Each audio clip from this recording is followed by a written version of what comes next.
Oh, my little beans. I don't know why I'm calling you little beans, but hello, my soul tribe, lovers, friends, brothers, sisters. Woo! Thank you. My name is Randy. Welcome to my YouTube channel. This is Wisdom Rants with Randy. I want to talk about our inner compass and how to navigate that inner compass today. I feel like getting right to the point because I did a video this morning about moving through, I believe I called it let's see here, navigating the ebb and flow, ups and downs, past selves and behaviors. So I really got out all of the loosey goosey stuff out in that one. So if you're that could these are supportive and to one another, the videos.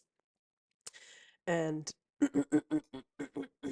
excuse me, I'm gonna try not to sniffle or cough into the mic. Coming out of a cold.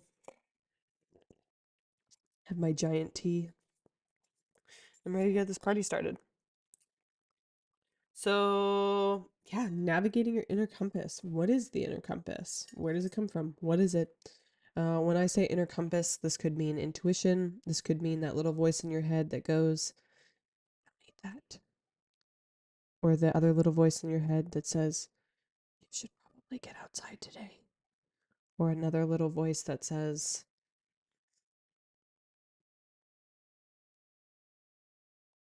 "Go dance in the rain."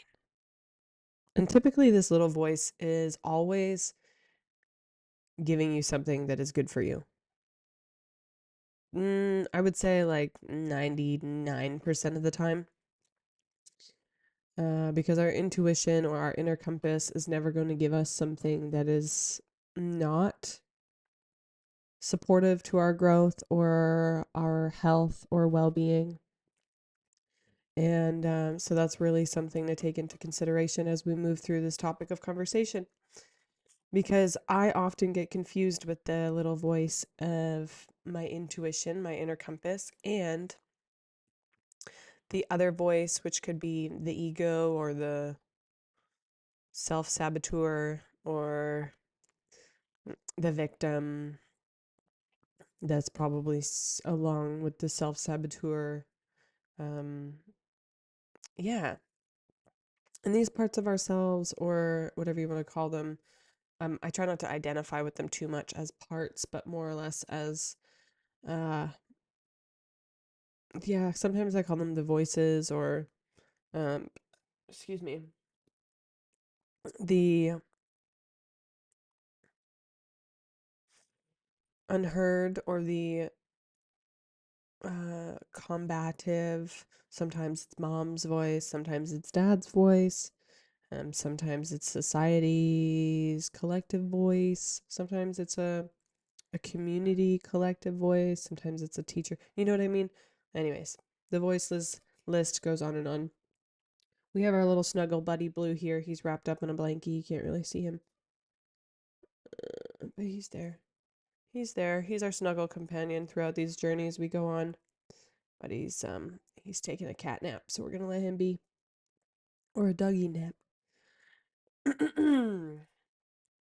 So our inner compass.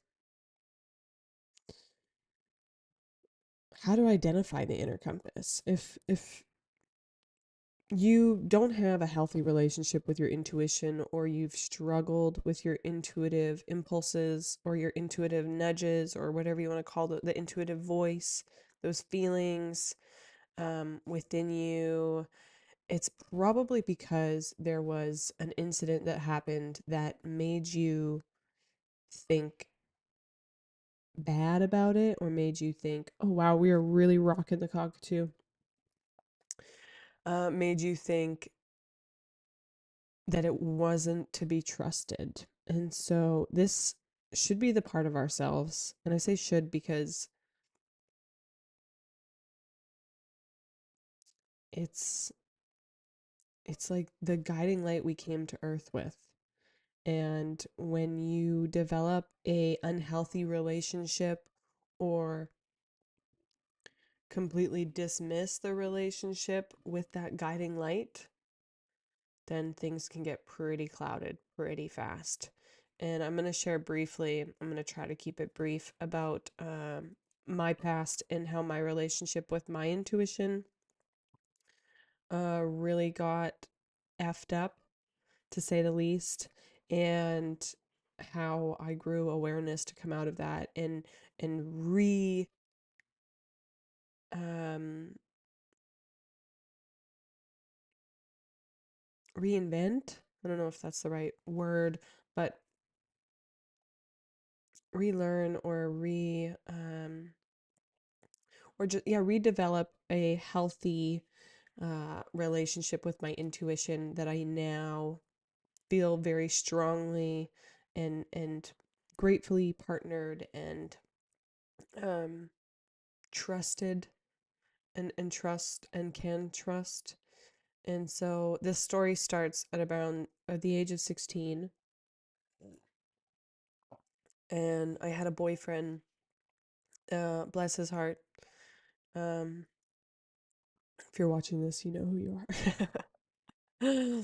And I don't say this, anything that comes out today, um, we've all had our weak moments. We've all said and did things that we wish we didn't. And I would say this relationship is really what shaped a lot of life for me. It gave me a lot of experience, and it really showed me in which ways that I was copycatting my parents and um and just what I had seen throughout society, which was um really unhealthy, toxic relationship habits and patterns. And so, um, yeah, I share this with the most compassion and unconditional loving heart for what happened and all the forgiveness because we've both deeply moved past this part in our lives and have been able to reconnect and with grace and forgiveness and yeah, moving forward. So I and we're so young, so young. So um yeah, spit it out, Randy. It feels tender. It feels tender, like even just opening up the space. So forgive me moving through this like challenging moment of discomfort.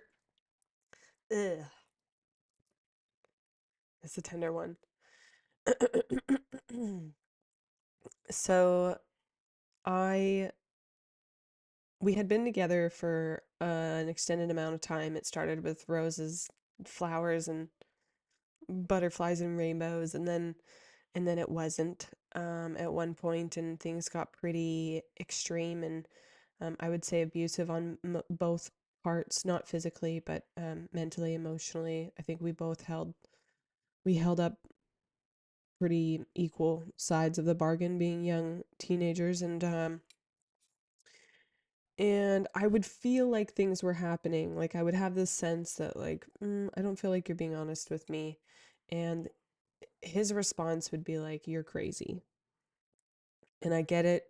I get if you're listening to this, I get you didn't mean to, but this was the result in that.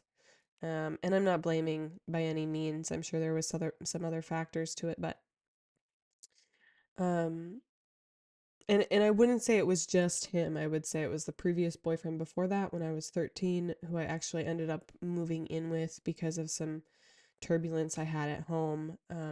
And anyways, so I would feel these things. I would feel these things with my partners, and at 16 is when it all really like hit hard and hit home. And they would call me crazy. They would call me all kinds of things. And so I would think like, oh my God, I keep having this like knowing or this feeling like something's wrong or something's off or they're not being honest or whatever. And this could happen too with my parents. This could have happened with teachers. This could have happened with where I just felt like they were lying or I felt like there was some level of dishonesty. And the response I got was, "You're crazy," or "You're overreacting," and what that said to me and what I began to tell myself is something's wrong with me. Like I have these deep feelings that are like something's wrong. Like I have these voices in my head, and when I say voices, like I don't know what is classified as schizophrenia, but I would have just something really deep inside of me going like this is not okay. And I would say that, or I would confront it with my partner or with whoever. And when I got this response was like you're crazy, you're overreacting, I was like, okay, what's wrong with me then? Like if they will stand tooth and like they what's that saying? They will guard this tooth and nail. They will defend what I am saying or resist what I am saying to the tooth and nail. Then there must be something wrong with me. And when I started thinking about that, is the same time I got introduced to, well, I shouldn't say introduced, but I grew a group of friends that um were indulgent in drugs, and so I found a drug that would make it go away. I found a drug that would numb it, and so I believed that there was something wrong with me because this voice was really loud. And if I think about it now, I am many of you who have commented on my videos have also said this, that like I'm incredibly intuitive, and it's just something I guess that I just I know. I know. I know. And oh man, I thought I wasn't recording for a second. It was just like blah blah blah blah blah. um anyway, so this voice it would eat at me basically, telling me that something's wrong. And in order for me to make it go away, I would do drugs to shut it up, and then I would hide the drugs from the partner. And but it was in my at that point in my life, the story that I was telling myself was, okay, in order for us to stay happily in love, I found that, you know, confronting this voice, right? I actually thought I was crazy. I thought I was either schizophrenic. I thought I was um I really thought I had like some kind of like psychotic uh fucked up brain chemicals, pardon my French. Um and so when I really thought that something was out of balance inside of me, and then I found a drug that seemed to make it be quiet, uh, that that is that was the altering point in which I began to distrust my intuition and distrust that inner knowing and that inner guidance, because um, everybody outside of me told me that it was crazy. And so I began to believe that, and I basically snipped the cord on ever allowing myself to be intuitive or allowing myself to be led by that those intuitive knowings. And I would say that really altered a lot of things internally for me. And so I share this because maybe someone out there has had an experience where like they have felt things and the people outside of them responded in ways that didn't make them feel good or supported about what they were feeling, and in conclusion they developed some kind of protection or wall around it. And that's why this feels significant for me to share. And so I guess what I'm trying to get to as I navigate like this little bit of like a emotional flashback. Let me shake myself back to the present moment and come back from that scary corridor. Um,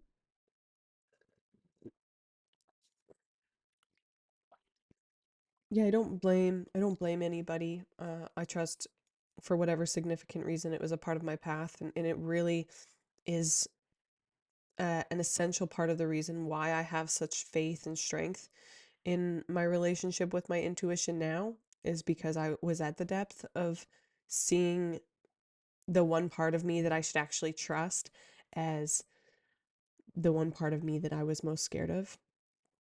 And and actually thought that was like chemically wrong or like a birth defect, in which it's not. It is not a birth defect. This is a birth defect. Okay? Your intuition is not a birth defect. Excuse me, I'm sorry. I'm trying not to cough so much into the camera. So, yeah, fast forward, I think I was 21. I I started like awakening the inner compass, you could say, awakening to my intuition, and I would feel these like calls in certain directions, and and I would combat them. And this is something that I still do today, even though I've rebuilt this trust with my intuition and that intuitive and inner guidance, the inner compass. Um,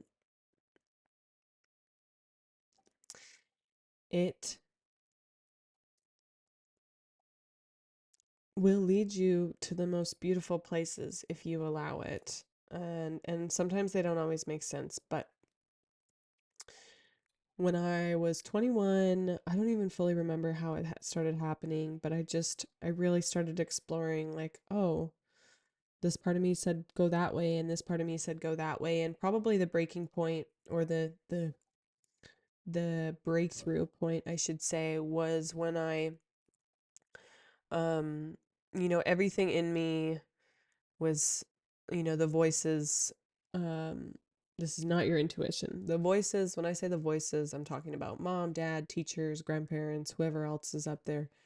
um I was working really hard, and there was the voices. I would feel this like need for rest. I would feel like, okay, I think I'm overworking myself. And then there would be a voice that pops into my head and goes, "Oh, just suck it up, buttercup. Like you're fine. Like push through, push through, push through."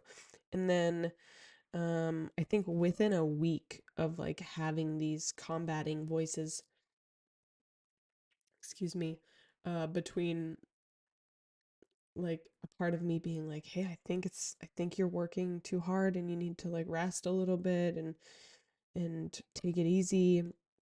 And then probably some other external signs like stubbing your toe, like dumping coffee on yourself, tripping because you're moving too fast and you're carrying too much, metaphorically. And um, I I got up one morning to go to work, um, and it was raining, and the stairs outside my little loft that I was living in at the time were really slippery, and I fell down the stairs, and I swear I thought a rib went through my back. Like I thought one of my ribs, sorry to paint such a vivid picture, but that's how it felt, was like there was something sticking out. And what had happened was I fell on the left side of my lower back, and it paralyzed the left side of my body. Well, I shouldn't say, I always say it paralyzed, but I should say like nerve paralysis more than like actual paralysis, because I wasn't like physically like, I can't move, but I was just like, if I effing move, I'm gonna rip my own hair out. Like it was so excruciating. And so like nerve damage, it basically put me in a position where I couldn't use the left side of my body, because every time if I tried, like it would collapse me. So anyways, I it was my first ambulance ride, get rushed to the hospital, and I had no choice but to sit for 10 days. Sorry. Sit for 10 days just in so much pain, and I literally couldn't move. I swear it was the first time in my life that I had ever um like suffered such an injury to that extent. And of course, the hospital gives you these pills like muscle relaxants, and you take one and you just forget who you are. and you forget what life is, and you forget why you stood up 10 minutes of trying to stand up, and then you get there and you forget why you stood up, and horrible pills. And so I stopped taking them, and I would just sit in this, yeah, this lay down. Couldn't really, I really couldn't do anything. I could watch TV, but even that was like I couldn't focus. I was in so much pain. And so anyways, this really put me in a position of awareness where I was like, wow, this little voice told me to relax and sit down. And now I'm in this position where I have no choice.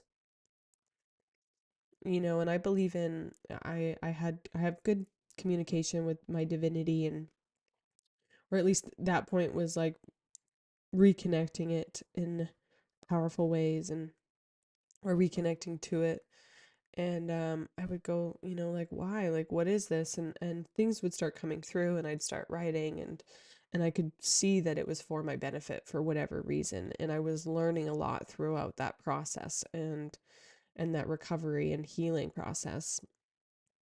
And I would say that was the first turning point to redeveloping a new relationship with my intuition, simply because ignoring it was hurting me. Ignoring it was beginning to really affect my well-being and my ability to navigate life.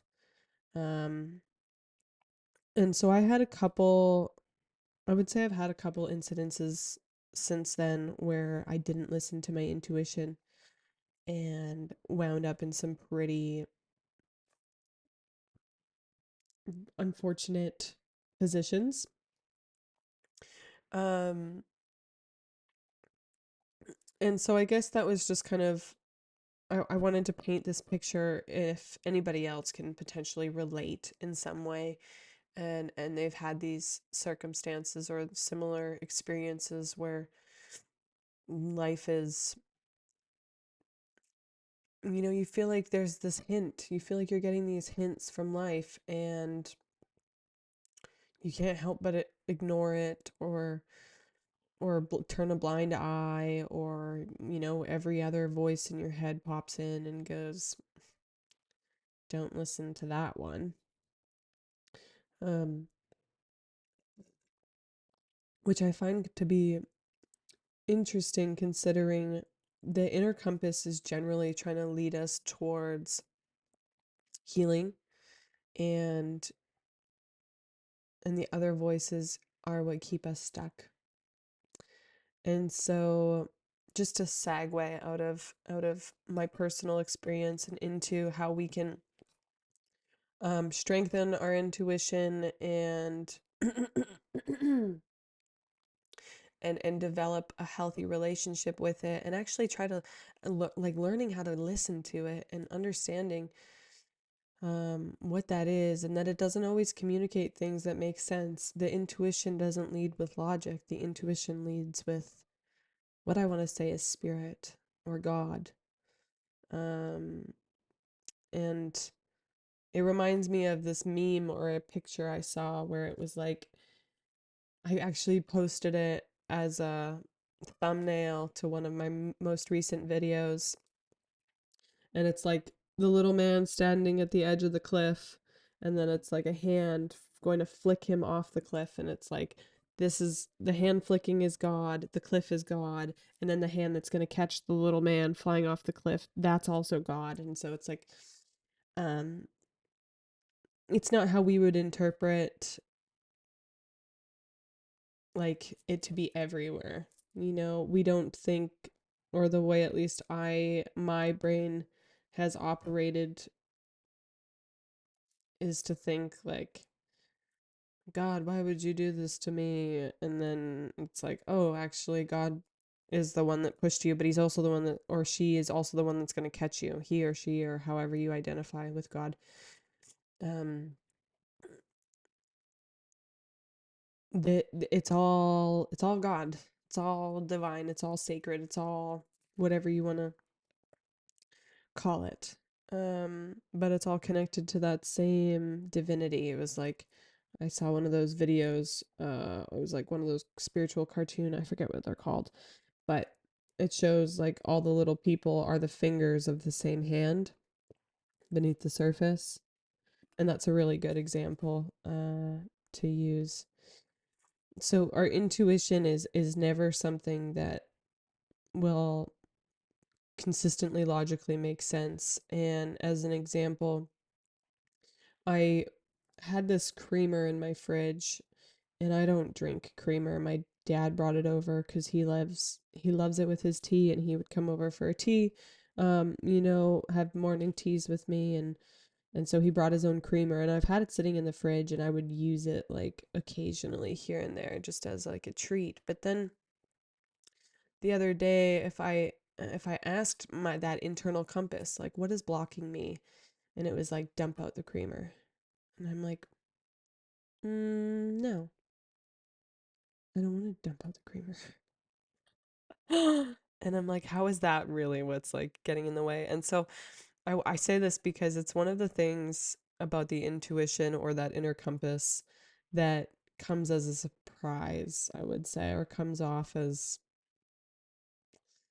um, kind of silly or however you want to call it or identify with it.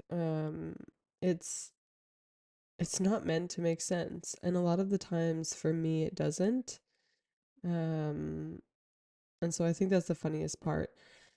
And so if we think about like what it is to tap into that inner compass and intuition, it's like the deep down place. It's like when you say deep down I know everything's going to be fine, that's the place in which you are speaking from is the inner compass. And so, if we're moseying on through life and there's ruckus happening and there's a storm brewing and life seems pretty dramatic and tumultuous, we often can get so lost in that drama and so lost in our pain and our suffering, and we forget that a deep down even exists because we've become so disconnected to it as a society and collectively, I feel.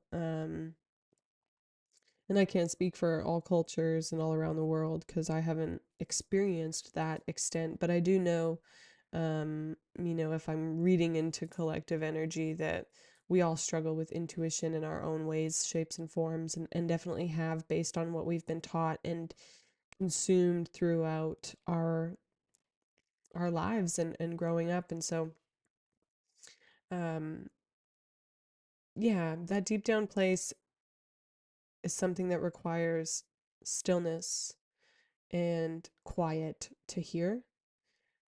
If you are in survival mode and your brain doesn't shut the F up, then that's going to be a pretty hard thing to tap into, I would say.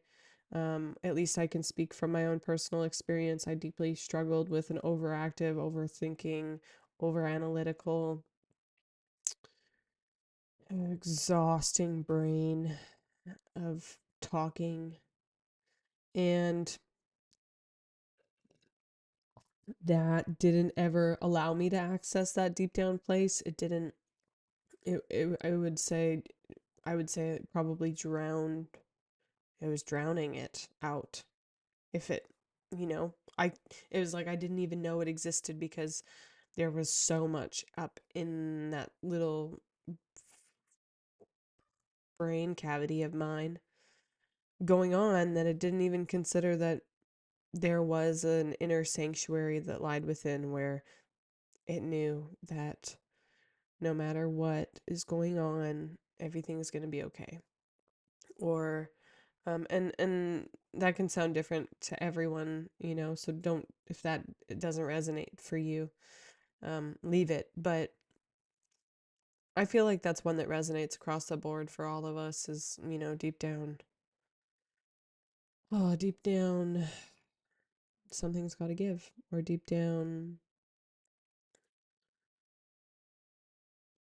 at the end of the day, we're going to be okay, or deep down, I know this is for my well-being. And so I would say if you struggle to tap into that deep down place and that inner compass, um, I would just start exploring it creatively and make it like a playful practice to, uh, dance with in a way. I'm speaking very metaphorically and indirectly, but like if you have an impulse to go to the grocery store to buy chocolate milk, go do it. And I don't mean the impulse that's like, let's go buy another jug and 7 chocolate bars.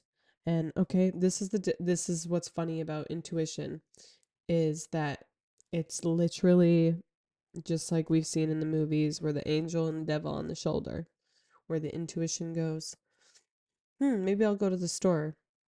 And then the devil goes, and spend all your money on chocolate. Okay, now we're going to navigate how to decipher these. And I really think it takes practice more than anything. And trial and error, I think, is our best bet. But just having the awareness alone is helpful and can be very supportive throughout the journeying process. But to just speak on how to develop that sense of like trust and playful reconnecting with your intuition, right? And your inner compass would be, when you hear that little voice that's like, I think I'll take a bath. Like, take a bath. Um, the intuition always speaks for well-being and is never going to tell you to do something that is to harm you or others. That being said, it might tell you to do things that are uncomfortable, like going and putting yourself out there in a public environment that challenges you to grow. Um, but it never speaks intentionally from a place to harm. And so if for some reason you feel like this, if you're practicing developing this relationship with intuition and deciphering between if it's intuition or not, I would check in with the intention behind, if it's like go buy 6 chocolate bars and eat them all right now. Then I would ask like, does that feel does that feel like a healthy truth to damn, lost all my chapstick. And this is the beauty of developing a relationship with the inner compass because you have to question. You question, like, is that actually what's good for me? Like, if I'm being honest with myself, okay, this is how we do it. If I'm being honest with myself, excuse me, is that really what I need? Or the truth is, I need vitamin D, protein, and or whatever, right? Like, intuition is honest. It doesn't bullshit. And so, man, I don't know what I've been talking about all this time up until this point.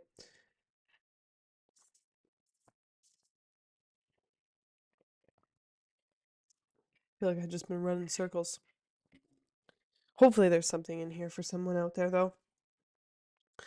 But yeah, it's honest. And so if you really sit down at the edge of your bed one day and go like, where am I not being honest with myself?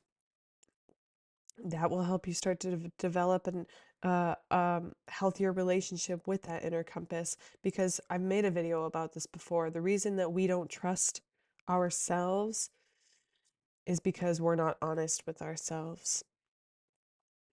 And or we're listening to the parts of ourselves that are actually not working for our highest good or our best interest or our well-being, right? And so the goal is to start listening to that part of yourself that is working for the highest good of all, that is has your well-being in its best interest, and all other well-beings. You know what I'm saying? So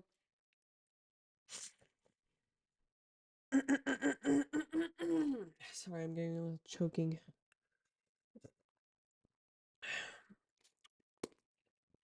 So this inner compass, let's say the inner compass is like, go get another job. And you're like, well, that doesn't make sense. I have three jobs.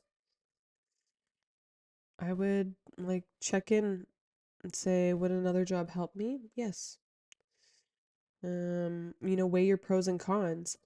And one of the things that I really want to bring into the space is after developing this sense of intuition, or maybe you have like somewhat of a, you have this impulse where it's like, I know I should work harder in this area of my life. I know I should put more energy into my YouTube. I know I should put more love and compassion and and and patience into my music. And then there's another voice that goes, oh, but you have to work hard and do things that you don't want to do to survive and blah, blah, blah.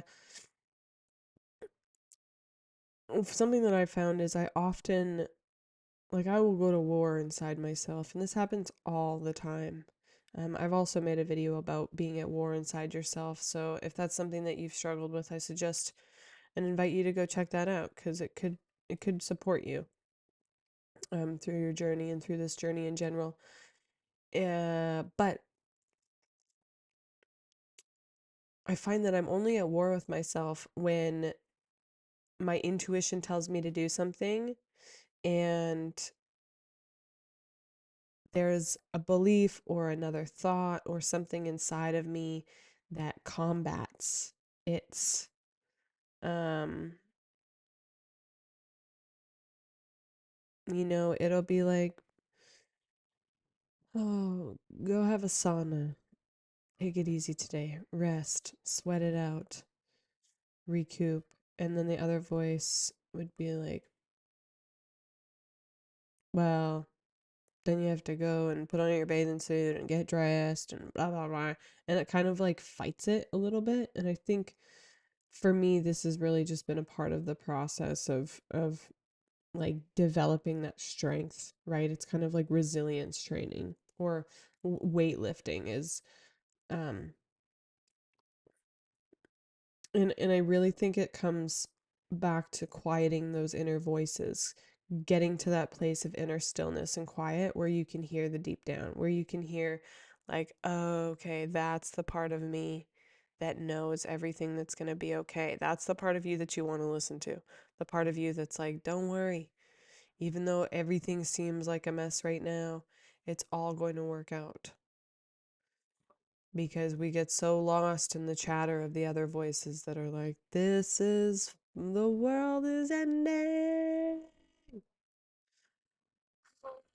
Yeah, right? And so when I get stuck in that voice, like meditation, breath work, yoga, whatever floats your fancy. Everybody's different. Don't do something that doesn't fit your fancy because it's just torture at that point. And so, like I'm always saying, do like take what resonates. Life can be fun, and I really truly believe it's meant to be fun. So find what works for you. If you don't like to go to the gym, I don't like the gym. I've learned this. So I've got weights and ankle weights and vests, and I playfully work out in my own ways.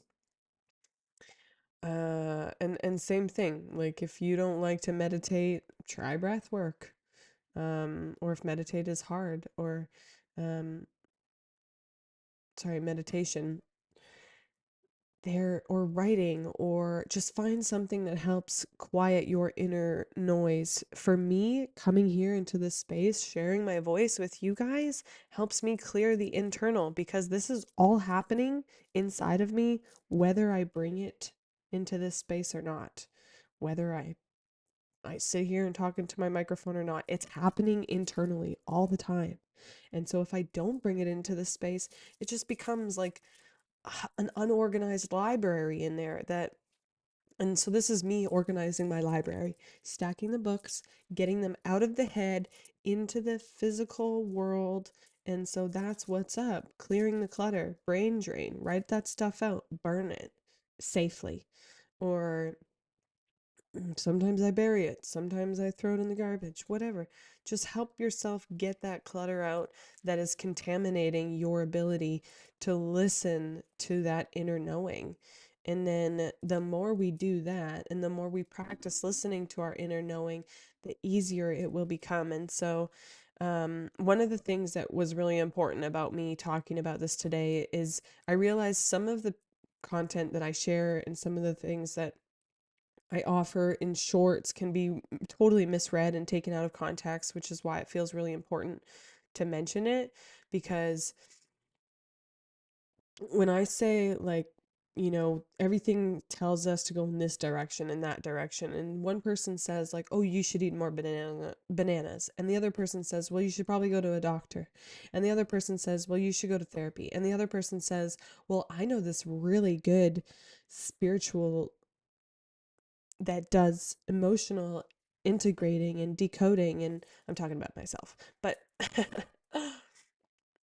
there's 100 ways, there's 100 diets, there's 100 avenues, there's 100 classes, there's 100 programs, there's 100 courses, there's thousands of gurus and coaches, and what it really comes down to is following what resonates for you. And to follow what resonates for you, it's going to feel good.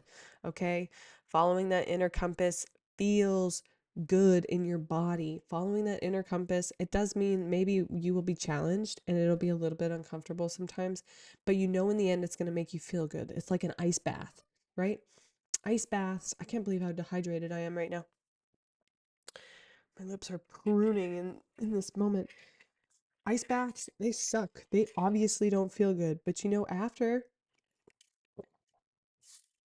you're going to feel like $1,000,000. And so that's kind of the idea of following the inner compass. And I know it took me probably a solid hour to get here. But if you've stuck through, thank you. And I pray that this has helped you in some way, shape, or form. If not, maybe added some entertainment to your day. I don't know. But yeah, like following the inner compass, it doesn't have to always make sense. Sometimes it tells you to sell everything you own and move into your truck, and you're like, well, that's batshit crazy. But you do it anyways. And suddenly you're supported all along the way, and you're like, well, wow, that was interesting. Like, I didn't even need to try. Everything just worked out for me. And that's what happens when we follow our inner compass. It's the same thing. Like, sometimes if our inner compass isn't responding, then we are probably being called to trial and error. Like, oh, let's try this, that didn't work, let's try this, that didn't work. And so, coming back to, like, leading with the inner compass, if you don't feel called to go to a doctor, then don't go to a doctor. Okay, find some other alternative practitioner. It's like, until excuse me, until I started going to, like, several different practitioners, like massage, osteopath, acupuncture, physio, chiro, naturopath, nutritionist, like, until I started going to all these people at the same time, I didn't understand the different value that they held for specific avenues in my life. And I also realized that they all help with certain different things. Like, I went to, I don't know how many that was, 7 different people for one problem I was having.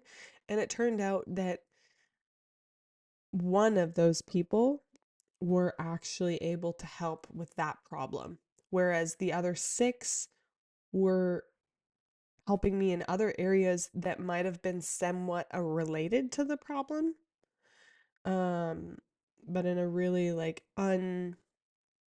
unclear and undefined way. And so, um, yeah, like, trust your path. That's really what it's about. We're not all meant to be vegans. We're not all meant to be carnivores either. We're not all meant to be, um, but that being said, like, if a trauma specialist works for you, do it. But for some people, like, I know for myself, like, I needed a guru.